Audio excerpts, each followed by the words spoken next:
സിനിമകളിലെ നായകന്മാരുടെ മാസ് ഡയലോഗുകൾ നമ്മൾ കേട്ടിട്ടുണ്ട്. ഞാൻ പറഞ്ഞാൽ പറഞ്ഞത് ചെയ്യും എന്നൊക്കെ. എന്നാൽ സ്വന്തം നാട്ടിലല്ല, സാക്ഷാൽ ശത്രു രാജ്യത്തെ പൗരന്മാരുടെ മൊബൈൽ ഫോണുകളിലേക്ക് ഇങ്ങനെ ഒരു ഡയലോഗ് അയച്ചാലോ? അതാണ് ഇപ്പോൾ ഇറാനിൽ സംഭവിച്ചിരിക്കുന്നത്. തോക്കുകൾക്കും മിസൈലുകൾക്കും മുൻപേ ഇറാനിൽ ഇപ്പോൾ വീണിരിക്കുന്നത് ട്രംപിന്റെ ഒരു ടെക്സ്റ്റ് ബോംബാണ്, ഒരു മെസ്സേജ് ബോംബാണ്. ഇറാനിലെ ആയിരക്കണക്കിന് ആളുകളുടെ മൊബൈലുകളിലേക്ക് കഴിഞ്ഞ ദിവസം ഒരു അജ്ഞാത സന്ദേശം എത്തി.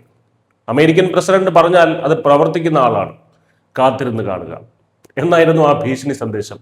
ഒരു വശത്ത് അമേരിക്കൻ പ്രസിഡന്റ് ഡൊണാൾഡ് ട്രംപ് ഇറാന് നേരെ നിരന്തരം യുദ്ധഭീഷണി മുഴക്കുന്നുണ്ട്. മറുവശത്ത് ഈ അജ്ഞാത മെസ്സേജ്. ഇതോടെ ഇറാനിലാകെ വൻ പരിഭ്രാന്തിയാണ് പടർന്നിരിക്കുന്നത്. ട്രംപിന്റെ വാക്കുകൾ വെറുമൊരു വാചക കസർത്ത് അല്ലെന്നും വലിയൊരു മിസൈൽ ആക്രമണം ഏത് നിമിഷവും ഉണ്ടായേക്കാമെന്നുമാണ് ഇറാനികൾ ഭയക്കുന്നത്. ആ ഭയത്തിന് കാരണവുമുണ്ട്.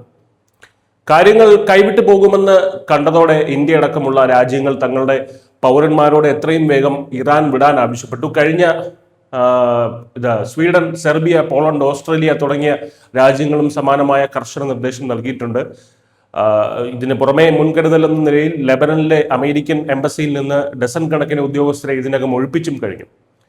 ഇതൊരു സുപ്രഭാതത്തിൽ തുടങ്ങിയ പ്രശ്നമല്ലെന്ന് നമുക്കറിയാം. ഇറാന്റെ ആണവ പദ്ധതികളുമായി ബന്ധപ്പെട്ട് അമേരിക്കയുമായുള്ള തർക്കമാണ് ഇപ്പോൾ ഒരു യുദ്ധത്തിന്റെ വക്കിലെത്തി നിൽക്കുന്നത്. ഒരു പുതിയ ആണവ കരാറിലെത്താൻ ഇറാന് ട്രംപ് നൽകിയിരിക്കുന്നത് വെറും 15 ദിവസത്തെ സമയമാണ്.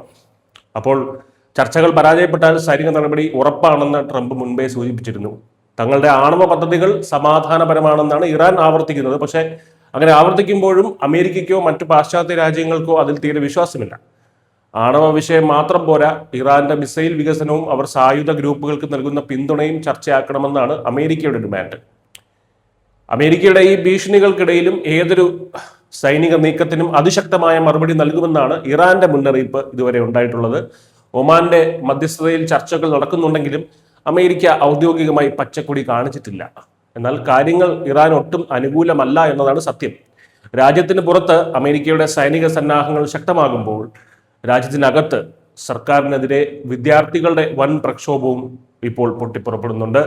വൻ പ്രക്ഷോഭമാണ് അവിടെ നടക്കുന്നത്. വിദ്യാർത്ഥികളുടെ ഇറാനിയൻ പതാക കത്തിച്ചുകൊണ്ടുള്ള ഭരണവിരുദ്ധ പ്രതിഷേധങ്ങൾ വരെ അവിടെ അരങ്ങേറുന്നുണ്ട്. കഴിഞ്ഞ വർഷം ഇസ്രയേലുമായി ഉണ്ടായ പ്രശ്നങ്ങളും ഇറാന്റെ സഖ്യകക്ഷികൾക്ക് സംഭവിച്ച ക്ഷീണവും എല്ലാം ചേർന്ന് ഇറാൻ ഭരണകൂടത്തെ ശരിക്കും സമ്മർദ്ദത്തിലാക്കിയിരിക്കുകയാണ്.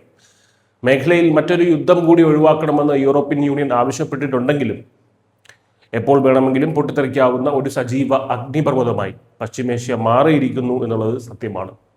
ചുരുക്കത്തിൽ ട്രംപിന്റെ ഭീഷണികൾ വെറും വായുവിൽ അലിഞ്ഞില്ലാതാകുമോ, അതോ ഇറാനിൽ അമേരിക്കൻ മിസൈലുകളായി പെയ്തിറങ്ങുമോ എന്ന് കാത്തിരുന്ന് തന്നെ കാണണം.